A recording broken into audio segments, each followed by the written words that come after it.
So what you got, Bob? So the first one I got is a film. We brought the trailer up a little while back. It's called I Came By, and it dropped on Netflix like 2 weeks ago. This is about it's a duo of graffiti artists, and what they do pretty much is they break into the house of high profile political elites and just spray paint they living rooms or somewhere up in their house, just to let them know, remind them that they can be touched too. And it kind of goes from there. And one thing I like about this film is it keeps you on your toes. I was all the way intrigued as soon as it started. Like you're in the thick, of it. And it's not a long movie. I want to say it gives you about a little under 2 hours, maybe about $1.48. But also, just like the film that you guys were just talking about, Barbarian. A lot of twists and turns, a lot of story building and character development and high tension situations. And this film was probably one of the best films that I saw this week.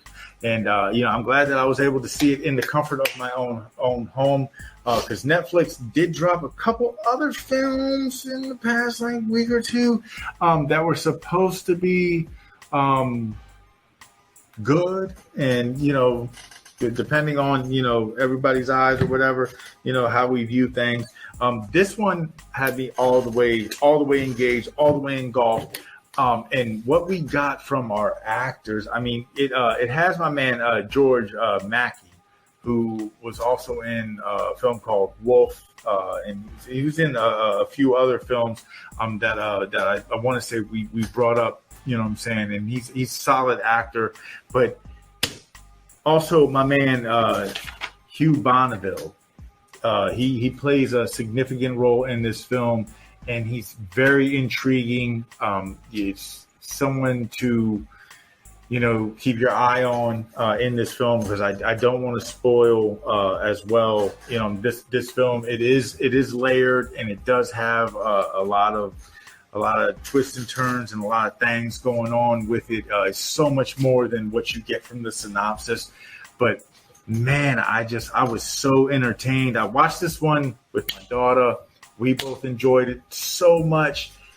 And then I went back and I watched it again. I was like, man, this one, it just, everything that happens throughout this film, it, like I said, it tugs on the heartstrings. It hits close to home in certain areas, but then it also finds a way to, even though in certain areas conceptually it doesn't crack no new molds or nothing, it finds a way to uniquely tell its story in an original fashion. And that's what I appreciate, because we're at a point now where everything is some kind of regurgitation, recycled version of something that's already been done.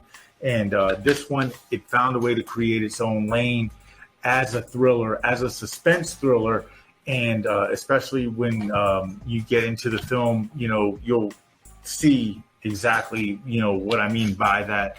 And it was shot well. It was acted superbly. It had all the elements of a great film. To me, this was, a swing and connect for Netflix. This was a good film. Good plot, good direction, good acting, good execution. Nothing negative to say about this film. And it's a Euro flick too, so you get all, hey bruv, and all that stuff. I love the dialogue. I was going to ask you, where does it take place? It's a Euro film, and it's just, all in all, this film is it's a perfect example of when you step in somebody's yard and you don't know how the shit you step in is going to stain your sneakers. You know what I mean? And I really appreciate that in every way. This film it's a grade A watch for me. I strongly suggest anyone who has Netflix, I Came By, check it out. You will enjoy it. I put my stamp on that one.